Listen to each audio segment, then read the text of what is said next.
Fala galera do Bicast, eu sou o Alan, seu co-host. Hoje a gente vai falar sobre ecoturismo e turismo sustentável.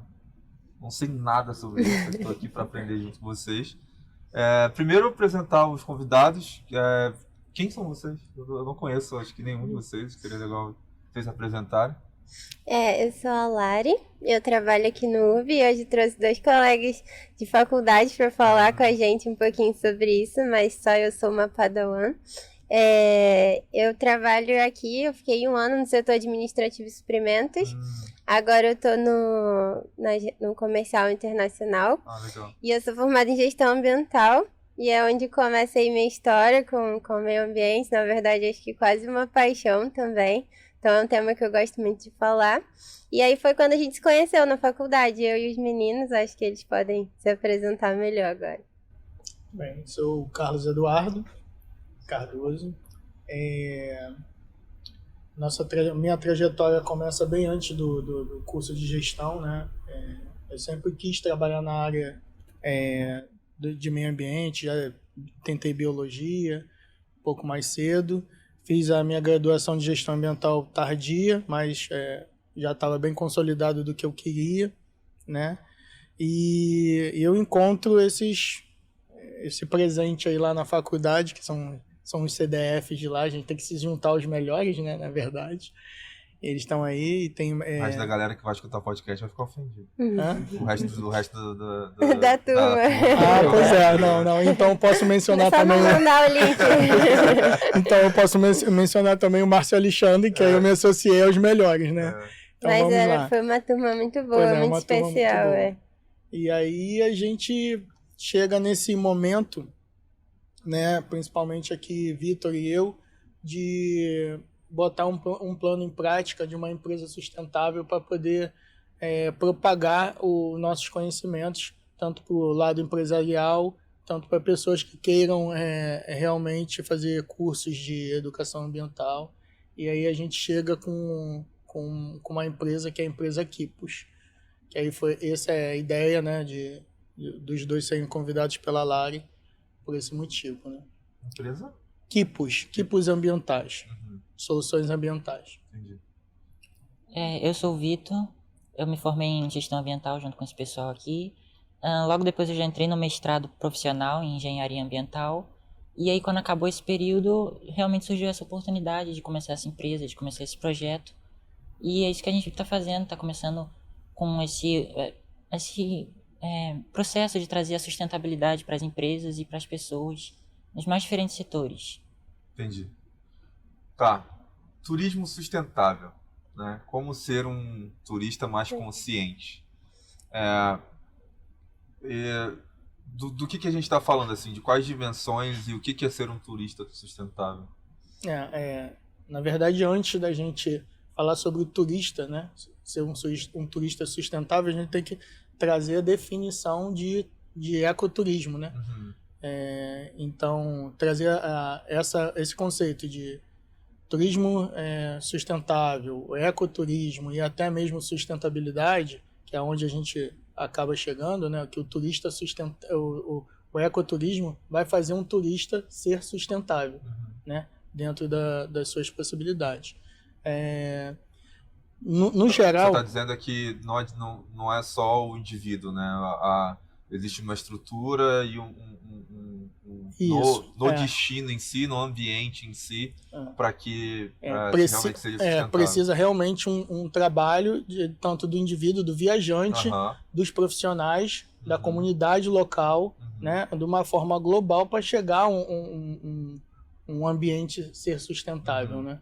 Mas existem práticas sustentáveis individuais, coletivas e globais. Né?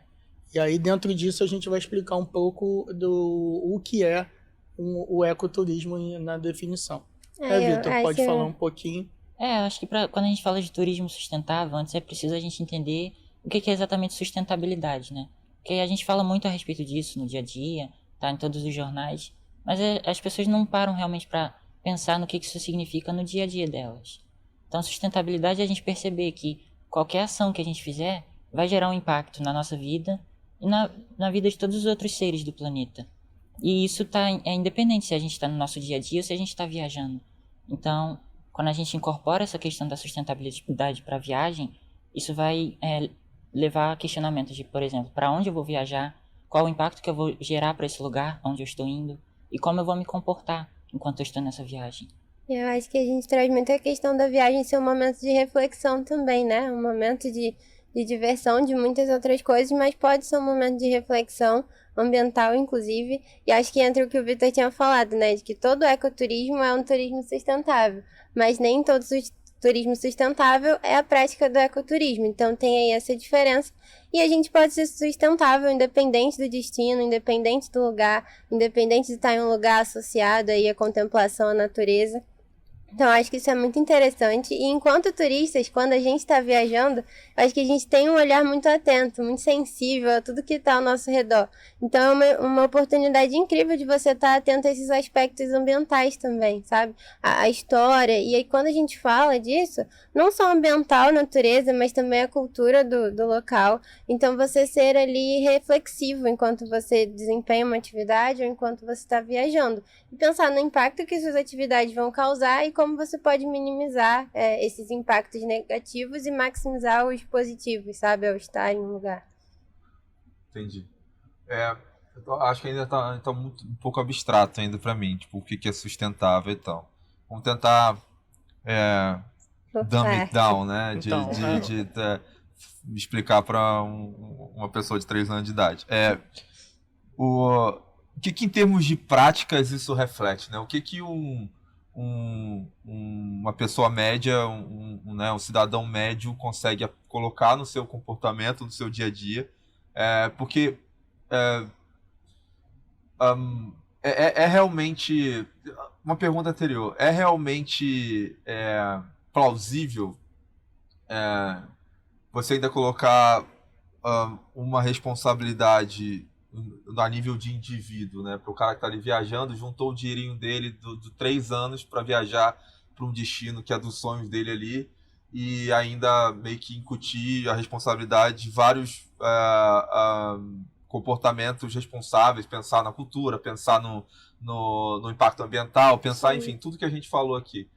Isso é razoável? É possível chegar nesse ponto? O que a gente tem que fazer para colocar uma perspectiva dessas na pessoa média, né? O que a gente pode fazer? E aí, no próximo passo, tipo, quais que são efetivamente as práticas que esses indivíduos podem fazer para ter esse efeito? Um pensamento inicial é pensar que de ser sustentável é você suprir as suas necessidades atuais, né, sem comprometer as necessidades das futuras gerações. Esse é o princípio básico. Então, assim, você pode botar vários exemplos.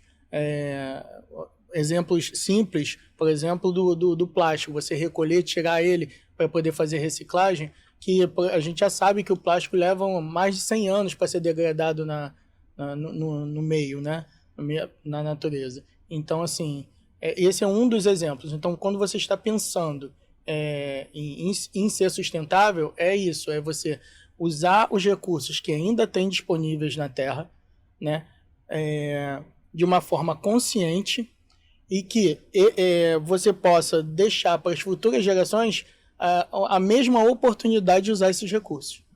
Entendeu? E aí, dentro disso, vão vindo essas práticas que pode ser, como eu falei, individuais, coletivas e globais. As mais simples de individuais um banho mais curto de consumo de água, né? Você ter um banho mais reduzido, né? Escovar os dentes desligando a torneira, separação do lixo orgânico do lixo reciclado. Essas são atividades individuais. Né? E eu entendo muito essa pergunta, eu acho muito pertinente, né? Porque a gente precisa, às vezes, até de um ambiente para desenvolver nossa responsabilidade ambiental. E cabe muito não só ao indivíduo, é claro, mas aí, por exemplo, ao país que vai promover aquele turismo, trazer esse viés, essa visão. E a gente tem muitos exemplos nesse sentido. Por exemplo, Portugal tem se destacado como o destino mais sustentável, né, para o turismo mais sustentável na Europa. O objetivo deles é virar o destino mais sustentável no mundo. E aí você tem vários outros países, a Suíça, o Japão. E, inclusive, a pandemia deu uma mexida nisso, quando foi aquele momento que muitos países ficaram com um fluxo quase zero, né, de turista, e aí eles usaram aquele momento para pensar o que a gente pode fazer para na retomada o turismo ser mais sustentável, ser mais consciente, as pessoas poderem exercer de forma mais consciente as atividades aqui nesse lugar. Então, eu acho que cabe muito também, é claro, aos órgãos competentes, ao local, ao país ali onde você vai estar, para que você tenha um ambiente propício a isso, né? Essa reflexão. E aí, quando a gente fala disso, eu entendo sua pergunta, uma responsabilidade. Às vezes a pessoa está viajando e vai ficar naquela noia de, meu Deus, eu tenho que... Mas acaba sendo uma coisa muito natural, sabe? Não é um peso. E quando a gente fala de ser sustentável numa viagem, de ter essa consciência ambiental, na verdade é um indivíduo que já traz isso na vida cotidiana dele, porque ele só vai poder fazer isso durante uma viagem se ele faz no dia a dia, né? Então, acho que sim, são questões coletivas e questões individuais e muitos exemplos, assim, práticos, acho que a gente pode citar aqui ao longo da conversa, de como você pode cumprir ali seu papel, sabe? E fazer aquela viagem, estar naquele destino como parte daquele meio e preservando para, como ele falou, futuramente outras pessoas possam visitar aquele local nas mesmas condições que você visitou, sabe? E uma coisa interessante é que a maioria das pessoas elas querem essa responsabilidade. Pesquisas estão mostrando que os turistas eles querem ser mais sustentáveis, eles querem ter um contato maior com a natureza e muitas vezes eles ficam incomodados quando eles não têm essa opção. Porque como a Larissa falou, eles já são sustentáveis no dia a dia deles e eles querem levar isso para a sua viagem também, para continuar esse hábito. Então, quando a gente fala de turismo sustentável, realmente são coisas pequenas, são coisas práticas. Não consumir tanto quanto você consumiria se você estivesse simplesmente ignorando as consequências daquilo. Não consumir tanta água, porque pesquisas também mostram que os turistas eles consomem 3 vezes mais água do que os residentes dos locais que eles estão visitando. Aquele banho demorado no hotel. E vão pagar essa água, né? É verdade, porque tem também essa psicologia da pessoa achar que, como ela está de férias, ela pode se dar o luxo de consumir o quanto ela quiser. Mas vem crescendo também a consciência ambiental no sentido contrário. As pessoas já estão engajadas com isso. E aí são vários setores, vários papéis. Por exemplo, eu citei Portugal, eles fizeram uns manuais bem interessantes para vários agentes assim, do turismo, desde o operador do turismo, ao hoteleiro, ao próprio turista. Então são vários aí aspectos e setores. E como o Vitor falou, essa questão do consumo, às vezes por você estar numa viagem, realmente as coisas são diferentes, você dá uma relaxada. E aí pode ter a tendência, na verdade, de acabar gerando mais do que você geraria no dia a dia, de resíduo, de consumo mesmo de energia e assim por diante. Eu vejo um problema, né, nesse mundo de sustentabilidade e de como escalar isso, porque eu acho que ainda é muito nicho, tá? Eu vejo, por exemplo, as pessoas que têm meio que essa preocupação, é mais responsável em termos de sustentabilidade e efetivamente se preocupa com isso, a pirâmide de Maslow dela está completa, né? Ou seja, tipo, todas as necessidades dela estão supridas e ela pode se preocupar com o futuro, né? E agora, se for abrir um pouco esse escopo, né, para o classe C, D, E, né, que é a grande maioria do Brasil e outros países subdesenvolvidos, não é tanto esse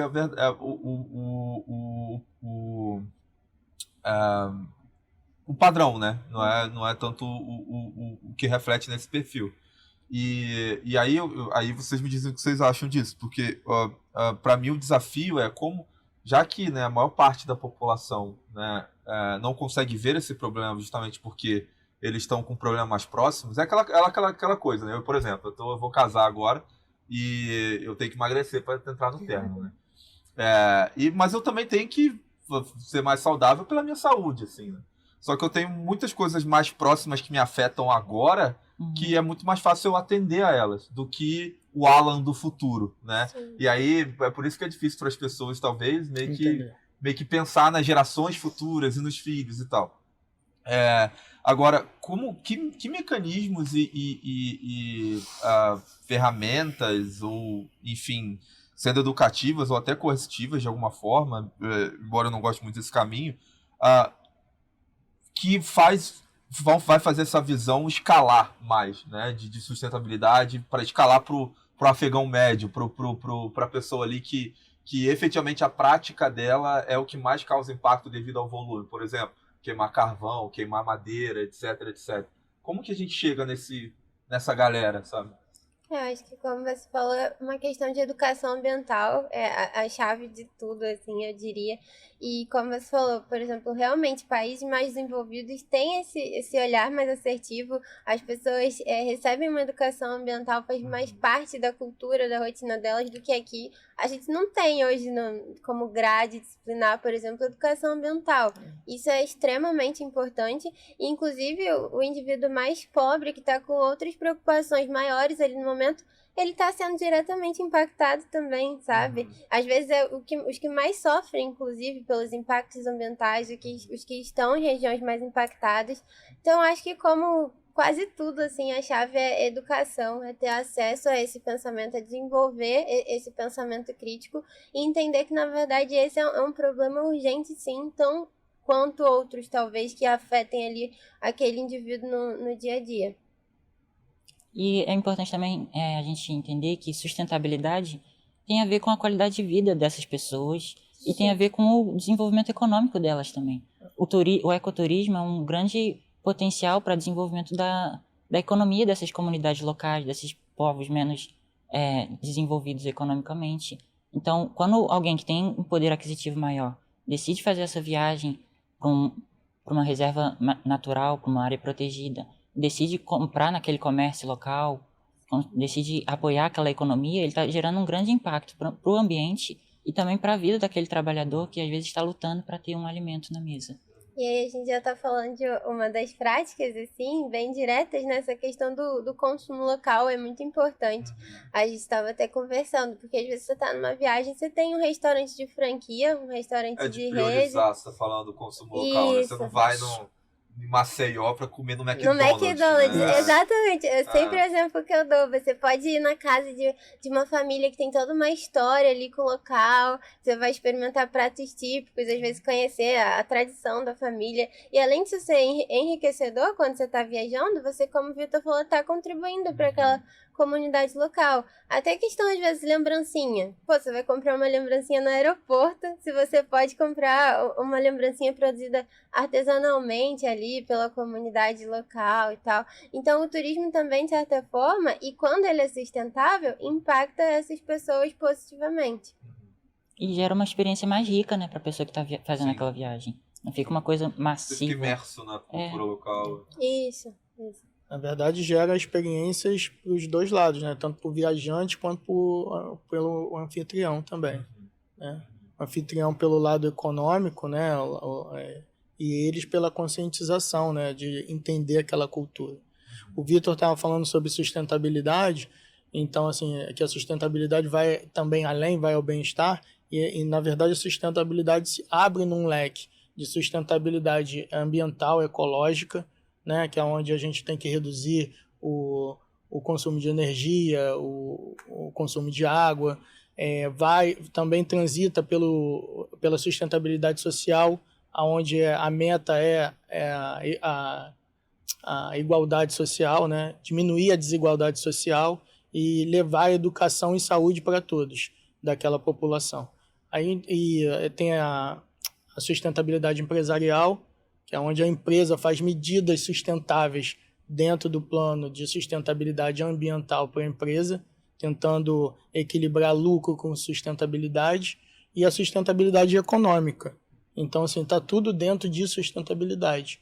A sustentabilidade econômica, na verdade, é uma questão mais difícil de se falar, porque ainda tem esse viés de que o desenvolvimento sustentável vai contra o crescimento econômico. Muito pelo contrário. Fazendo práticas sustentáveis, né? Práticas voltadas ao ecoturismo, por exemplo, pode preservar grandes ambientes naturais e ainda ter crescimento econômico. Então, assim... Sim, mas voltando para o problema que eu levantei, assim, eu acho que para ter uma adoção em massa, né, tem que ter algum tipo de incentivo, não somente a boa vontade das pessoas de fazer uma boa ação. Porque se a gente for esperar isso, a gente estaria ou a gente estaria numa utopia ou, né, no inverso, né, numa distopia. E eu imagino que para, por exemplo, uma região local, né, uma região de turismo, meio que adote essas premissas sustentáveis, tem que ter um benefício, de certa forma, econômico para aquelas pessoas, maior do que a ideia competidora, né, não ser sustentável. E o que de agora, não para o futuro, né? Eu sei que tem benefício futuro e eu acho que a gente poderia entrar nisso, mas benefícios para agora, para aquela região, para a economia local, o que ser sustentável traz de benefícios imediatos que não ser sustentável não traria. Eu acho que, como a gente falou, a questão do consumo local, você fortalecer ali Geração a de economia empregos. local e você preserva o ambiente, muitas vezes a fonte de renda de milhares de pessoas. Por exemplo, quando você viaja para um litoral, você conserva aquele ambiente. A gente pode falar de questões mais básicas mesmo, lixo na praia, esse tipo de coisa.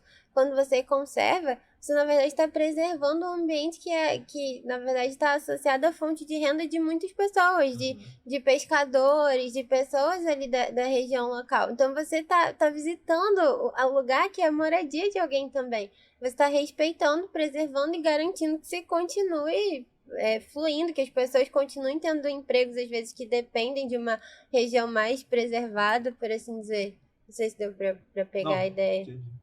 Dentro da sua pergunta, que você falou de investimento, como eles vão fazer essa troca, a gente precisa também de investimento público para isso funcionar, né, na verdade.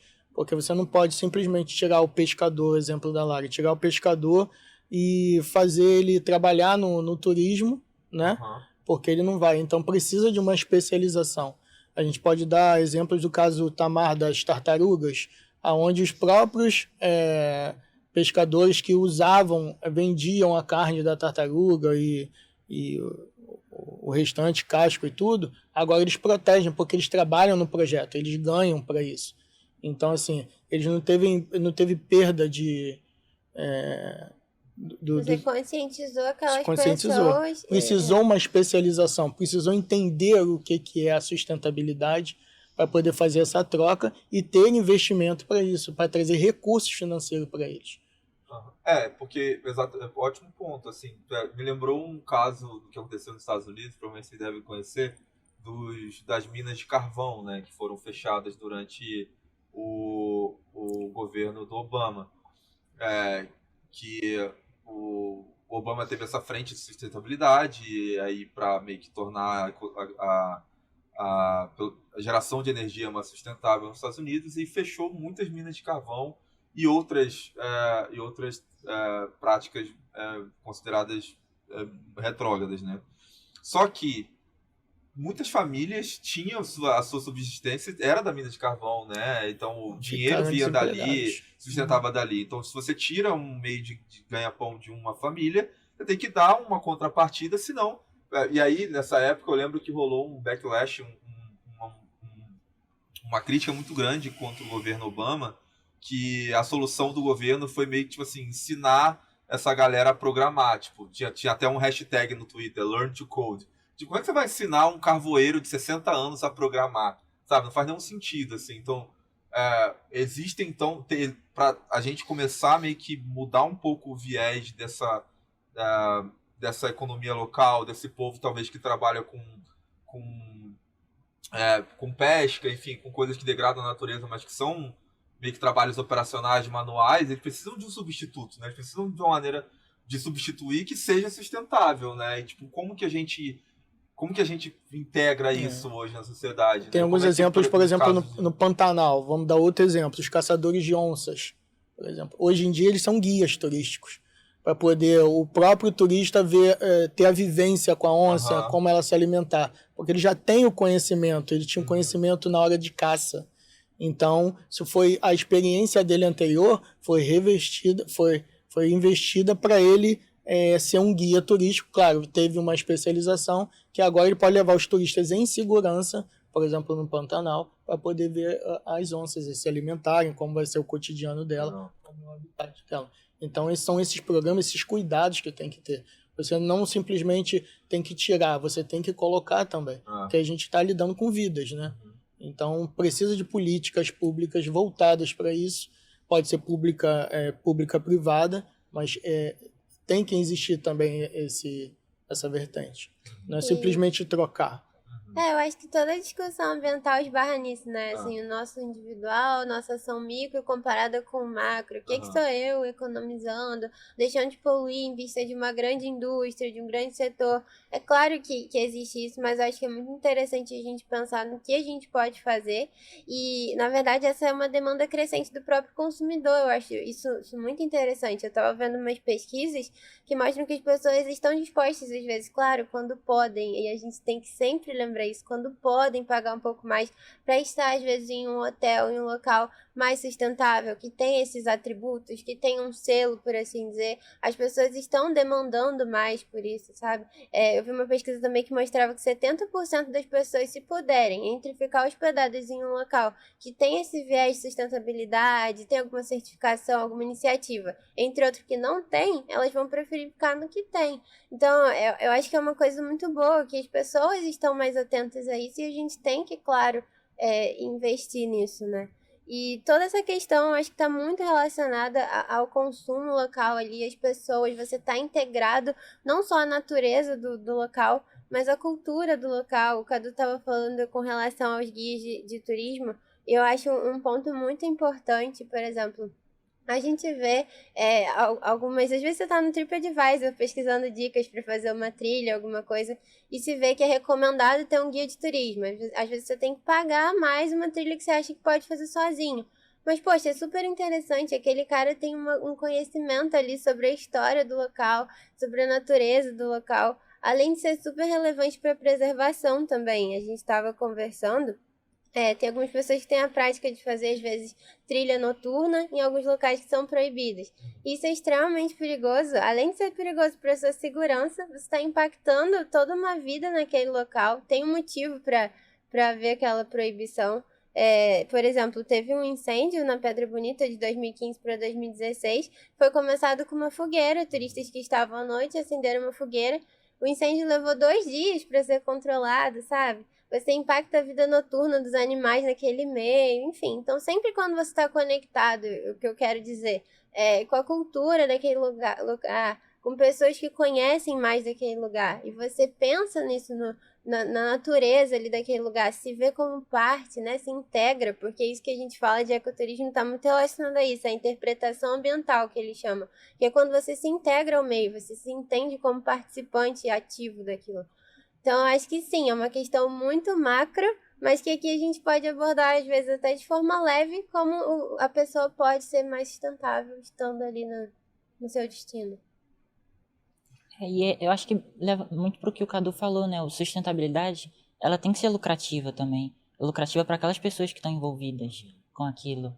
E o ecoturismo, ele está se mostrando, sim, lucrativo. É um setor ainda que está em crescimento, mas ele já está gerando bastante emprego, bastante renda.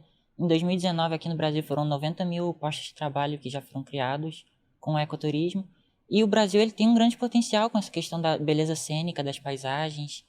E é um trabalho também de educação ambiental das pessoas que querem viajar, porque às vezes elas vão para os destinos mais comuns, mais batidos. E às vezes elas também têm essa vontade de conhecer um lugar novo, um lugar diferente. E a gente tem muitas unidades de conservação aqui no país que não são fonte de investimento porque não tem esse público. Então vai levar sim para um trabalho de marketing e de investimento, tanto público quanto privado, sim, porque é bastante lucrativo para as empresas que estão envolvidas também. Eu acho que tem muito de mudança individual, sim, e tem muito do poder do mercado um pouco mudar o cenário como um todo, né? Porque eu vejo, sim, que a nova geração é muito mais preocupada com essa habilidade que a geração anterior, e que isso acaba afetando, sim, os comportamentos de consumo, enfim, efetivamente de viagem. E eu vejo que realmente existe uma tendência de que existe uma proporção cada vez maior de viajantes que estão dispostos a pagar mais caro se o estabelecimento onde eles vão ficar como hospedagem, se os passeios que eles vão fazer são garantidamente sustentáveis, né? E isso pode ser uma forma até de aumentar a receita e os lucros da comunidade local de turismo e tal, né? Por aí, tô falando merda ou é isso mesmo? Não, eu acho que é exatamente É isso. isso. A pressão do mercado leva ali a adaptação e, consequentemente, um benefício para todos, eu acho. Acho que é bem isso mesmo. Você falou bem por aí. E Pode falar. uma coisa simples, por exemplo, é quando a pessoa vai comprar passagem aérea. Antes mesmo dela sair de casa, ela já pode estar trazendo um benefício se ela estiver disposta a pagar um pouco mais. Porque hoje em dia a gente tem a compensação do carbono emitido na aviação. Então, às vezes, por exemplo, de São Paulo para o Rio de Janeiro, com R$ 10 você consegue compensar o carbono emitido. De São Paulo para... isso? Nunca vi isso, não. Tem que explicar a compensação de carbono. Algumas eu empresas... entendo o que é essa ideia. Acho que seria legal explicar para os ouvintes, mas, tipo, eu nunca vi isso. Algumas empresas elas já oferecem isso no seu próprio site. Você comprar um pouco mais caro para compensar o carbono. O que elas fazem é destinar esse dinheiro para algum projeto de reflorestamento, de apoio à agricultura familiar, ou então de desenvolvimento de tecnologias mais limpas. E com isso você vai estar sequestrando o carbono que teoricamente você estaria emitindo naquele voo. Então isso também apoia as comunidades. A ideia de se tornar carbono neutro. Isso. E existe já um pacto internacional, já são 200 companhias de aviação que já estão comprometidas com esse propósito. Sou meio desconfiado, hein? Porque o cara coloca ali uma taxa a mais ali, como é que garante realmente que efetivamente... tem esse problema. Muitos desses projetos, às vezes, são... você destina o dinheiro para uma coisa que não vai fazer tanta diferença, às vezes não vai impactar em nada. É uma margem a mais ali que as aéreas que estão fodidas de dinheiro, então, quebrando e mais uma chance de vai depender do consumidor, dele fazer uma pesquisa séria, dele procurar aquele projeto, se realmente está fazendo alguma diferença, ou se o dinheiro está indo, por exemplo, para uma área que já estaria preservada de qualquer forma. Mas já tem outras alternativas. Por exemplo, tem organizações, né, que também conseguem neutralizar esse carbono, mesmo você usando passagens comuns. Eles já fazem a medida do consumo das emissões que você fez com a hospedagem e com a viagem, né, e eles conseguem reverter isso em plantio de agroflorestas na Amazônia. Esse projeto é na Amazônia desde 2012. Então eles já conseguem reverter isso. Você paga lá na hospedagem, você já consegue pagar essa diferença. E você já consegue visualizar o que eles estão fazendo no projeto. Eu tenho trocado muito com principalmente hoteleiros, né? Principalmente pousadeiros. E no Brasil a gente tem uma malha hoteleira gigante, principalmente independentes, pequenas pousadas e tal. E os hoteleiros estão começando a meio que ser expostos a essa parte de sustentabilidade, porque eles querem, não exatamente porque eles querem se tornar sustentáveis, embora alguns deles sim, porque tem essa parte da atração desse público, dessa nova geração que se preocupa mais com sustentabilidade. Mas porque efetivamente a maior parte dos gastos deles é com água e energia. E ele conseguindo meio que reduzir esse custo, aumentar um pouco da receita dele e ajudar ele a expandir. É por aí. Esse é o caminho. Esse é o caminho. O único jeito de convencer um empresário a investir nessa área é mostrar que ele futuramente vai ter lucro. Entendeu? Então esse é o caminho para conscientizar o lado empresarial. Esse é o caminho que é utilizado. Eu acho que conversa muito porque, como o Cadu falou, quando a gente está falando de sustentabilidade, não é só ambiental. Sim, nosso foco aqui da conversa foi mais direcionado a isso, mas a sustentabilidade também traz esse aspecto econômico e social. Então, consequentemente, quando você está sendo sustentável ambientalmente, você está contribuindo para ser sustentável economicamente, sabe? Uma coisa está relacionada à outra. E você ser o turista sustentável ou o empreendimento sustentável está contribuindo para todas essas esferas aí acontecerem de certa forma harmônica, por assim dizer. Uhum. E são coisas, por exemplo, fazer o reuso da toalha. Às vezes em alguns hotéis você usa a toalha uma vez e aí o hotel já pega aquela toalha e já lava. O Caesar Palace em Las Vegas, ele começou um programa de você reutilizar a toalha, você não lavar imediatamente. E ele conseguiu economizar 30 milhões de galões de água em um ano com essa prática. Caraca. Então é uma coisa bem simples e um impacto significativo. E às vezes Eu já fiquei passa- num hotel com esse cartãozinho, Isso. tipo, você pode trocar sua toalha, mas se você não trocar, Isso. você tem E esse às vezes benefício. parte só da conscientização. Ah, E aquilo que a gente falou do hábito, como a pessoa tá viajando, as coisas são muito diferentes do que seria em casa. Porque em casa você não ia lavar uma toalha ali a cada dia. não faz Então, sentido nenhum. Tem essa questão. Eu não gosto de gente entrando no meu quarto. Toda vez que eu viajo, eu coloco aquele não Não perturbe na perturbe. porta. Meu irmão, não entra no meu quarto, não. Acho muito estranho. Eu não gosto. E o objetivo da conscientização é que ela vire cultural, né? É que ela chegue, ela fique enraizada na cultura. O exemplo que eu vou dar é dos japoneses na Copa de 2014, nos estádios aqui. Depois que todo mundo saiu, os torcedores japoneses, que é um turismo de esporte, né? Eles limparam todos os estádios, o estádio todo antes de ir embora. E eles repetiram isso na Copa de 2018. Então é cultural, já vem da cultura milenar deles. Não é uma coisa assim, já até falaram, isso é um ritual. Não é um ritual, é da cultura milenar deles, de organizar, deixar se chama grande faxina de ambientes como festivais, templos, né? Então eles fazem isso. Então o objetivo da conscientização é tornar cultural. E quando torna-se cultural, é normal. Tudo que é cultura da gente, a gente nem percebe que está fazendo. Essa é a grande deixa da conscientização. Né? Tornar cultural. Né? E às vezes os exemplos começam a trazer novas oportunidades. Por exemplo, os senegaleses, que aí você estava falando de países mais desenvolvidos e menos desenvolvidos. Os senegaleses, na Copa de 2018, repetiram a mesma atividade dos japoneses e também limparam os estádios antes disso aí. Isso é legal, dando exemplo, mostrando, trazendo uma cultura diferente, que são dos japoneses, mas que ali os viajantes, os turistas de esporte, naquele caso senegaleses, também repetiram isso. Entendi. Tive uma curiosidade agora, porque um dos pontos quando tem nesse mundo de sustentabilidade que falam muito é sobre população, né? Tamanho de população, crescimento de população.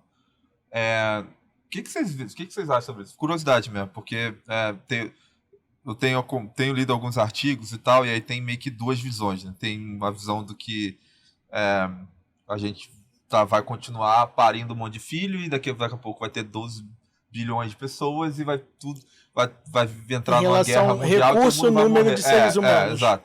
O outro tem uma outra vertente que fala que, até por indícios de países envolvidos como Japão, Europa, Estados Unidos agora, o Brasil está começando a desacelerar natalidade, que a gente vai chegar a um pico e vai começar a cair, né?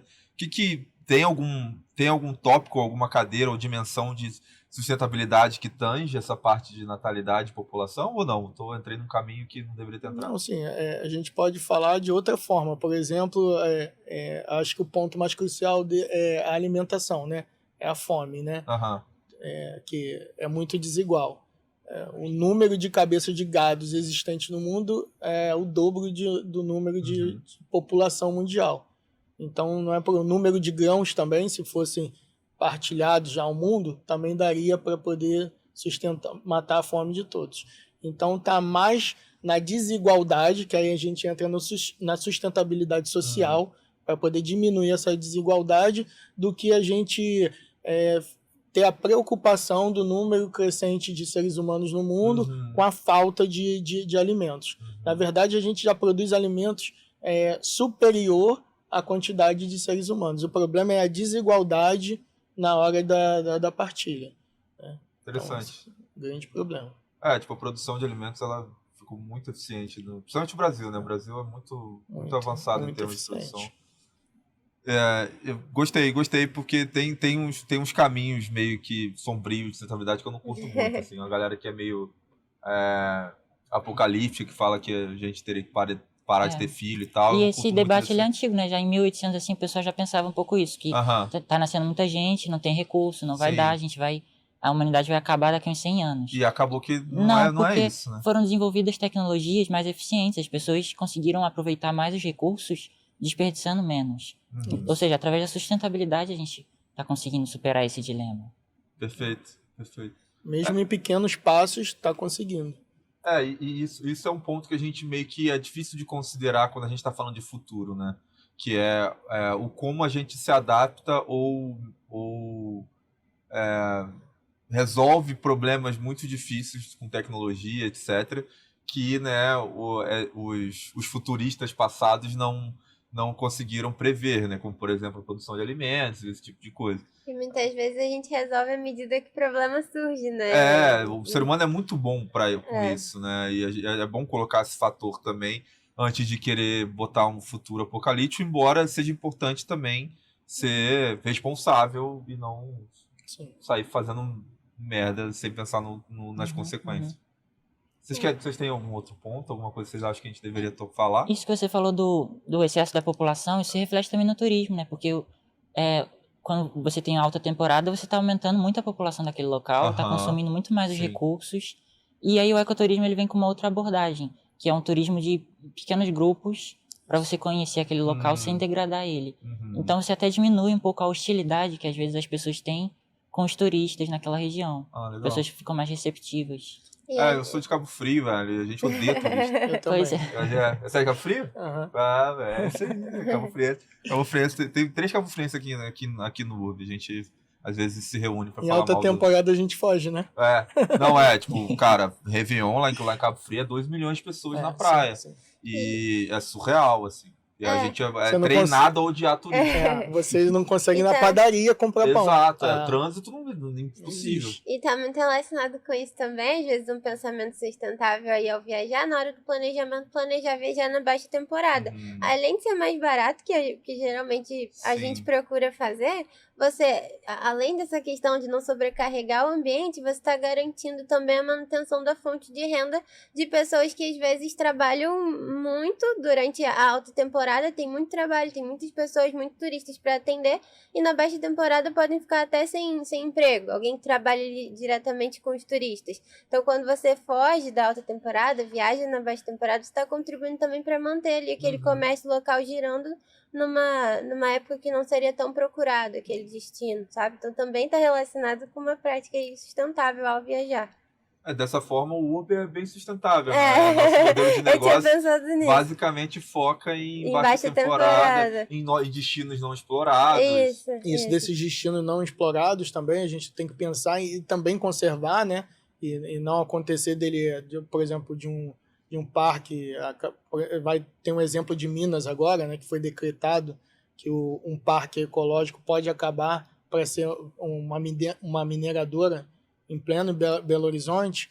Então, assim, proteger esses lugares e utilizar com ecoturismo, e, na verdade, gerar renda, é uma boa, porque a ONU diz que até 2050, 70% da população mundial vai estar morando em ambientes urbanos. Então, a procura por ambientes naturais vão ser cada vez maiores, né? Porque fica cada vez mais distante. Quanto mais urbano você é, mais distante você fica do ambiente natural. Perfeito. Então, essa procura... Perfeito. Essa eu acho que é um pouco também dos drivers dessa mudança da geração atual, né? A geração atual cresce com várias telas e exposto à tecnologia o tempo todo, e o diferente e o novo são a natureza, né, os landscapes cênicos e tal, e que nem todo mundo é exposto quando está na cidade e tal. A pandemia mostrou isso pra gente, o Cadu tava até falando que depois da pandemia a procura por destinos mais associados, mais relacionados à natureza cresceu muito, porque foi quando as pessoas perceberam a falta, né, que faz estar próximo à natureza. Mundialmente, desculpa, Lari, mundialmente teve um crescimento por ecoturismo 18,6% mundialmente. Um aumento. Isso de turistas Após a pandemia. Brasileiros, após pandemia.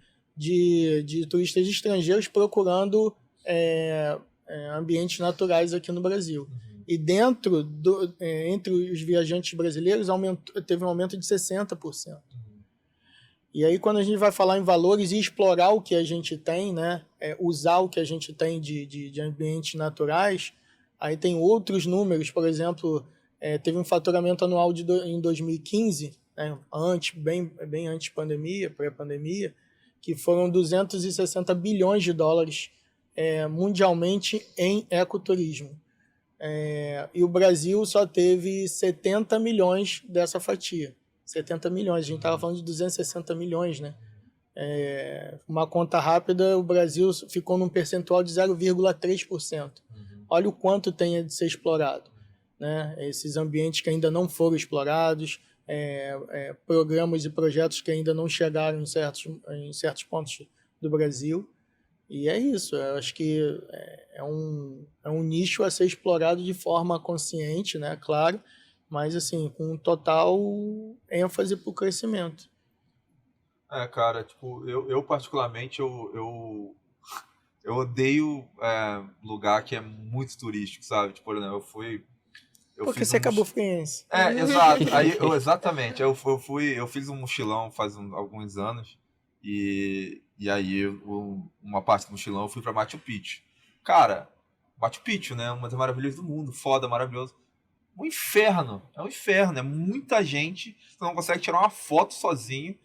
E tanto que eu lembro que já faz uns 6 anos isso, e o que eu mais gostei, a parte mais gostosa dessa parte da viagem que eu fui para o Machu Picchu, foi que eu encontrei uma parte que só podia entrar funcionário. E aí eu entrei ali, era o único lugar que estava sozinho, que não tinha ninguém, e era tipo um penhasco, assim. Eu sentei ali, eu fiquei comendo ali, foi maravilhoso. Porque, vamos, sair dali era um mar de pessoas, tipo, todo mundo tirando foto de lhama e, cara, um saco, assim, um saco. E aí que eu acho que, tipo assim, tem muito lugar foda, muito lugar bonito no Brasil, no mundo, que não é explorado,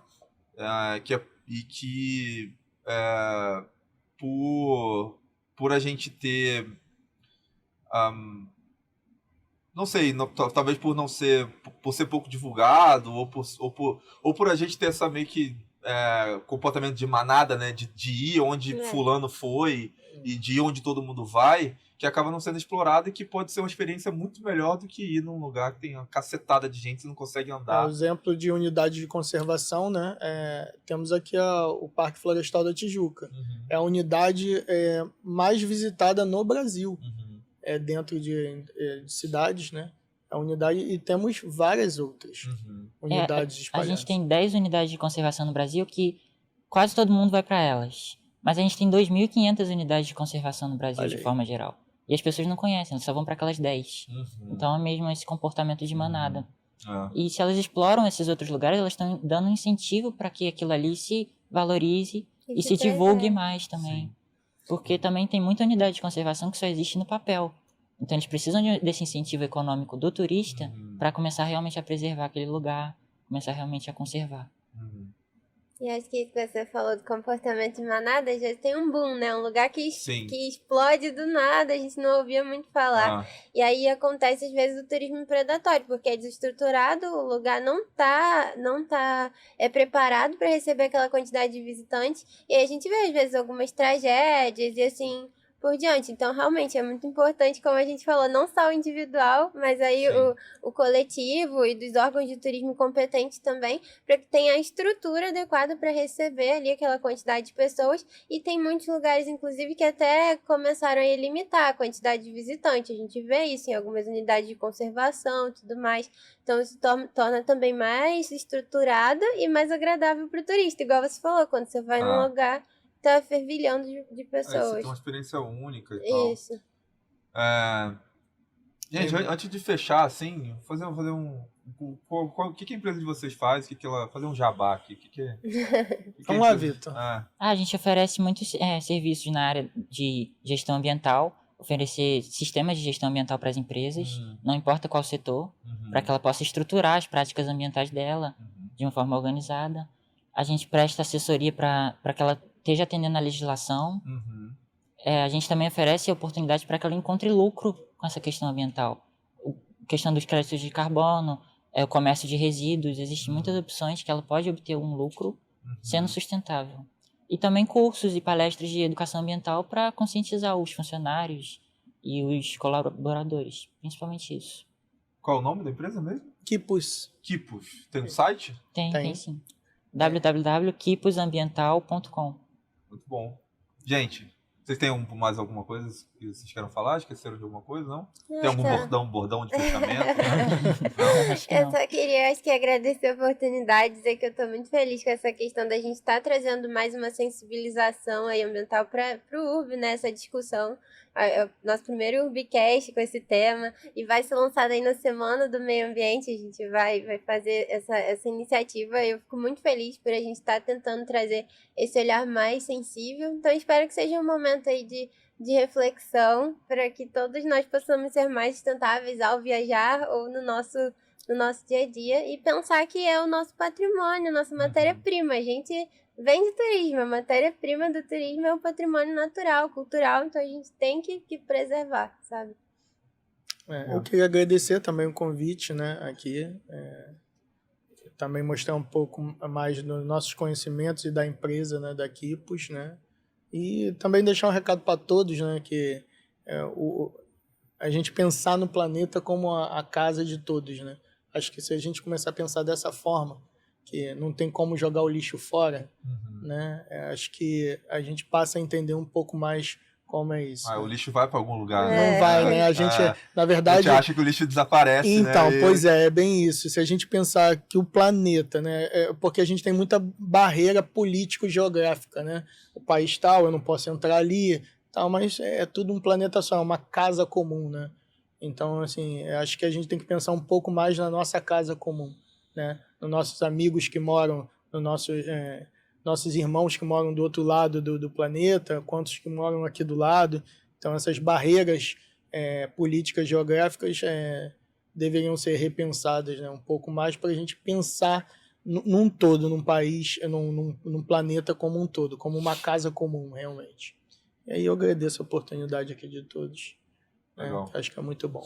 Também gostaria de agradecer e confirmar realmente isso que a gente está discutindo aqui. Para o turismo ser realmente sustentável vai depender do indivíduo e só ele que vai tomar essa decisão. Se você faz uma trilha e você deixa o lixo na trilha, você está destruindo aquilo ali que você aprecia. Então, o indivíduo não vai mudar o mundo, mas a única coisa que ele pode mudar é a própria atitude. Então é isso. Aí a frase de fechamento. Falando tinha bordão, gente, muito obrigado pelo tempo, pelo conhecimento de vocês. Acho que eu aprendi muito, tirei muitas curiosidades aqui, espero que a galera escutando também, curti demais. Eu acho que é um tópico realmente que a gente fala pouco e discute pouco. Acho que isso é legal mesmo, a gente iniciar esse debate aí e sejam mais conscientes, porra. Então, gente, obrigado ouvinte do URBcast, até a próxima. It's all about people. Valeu, gente. Tchau.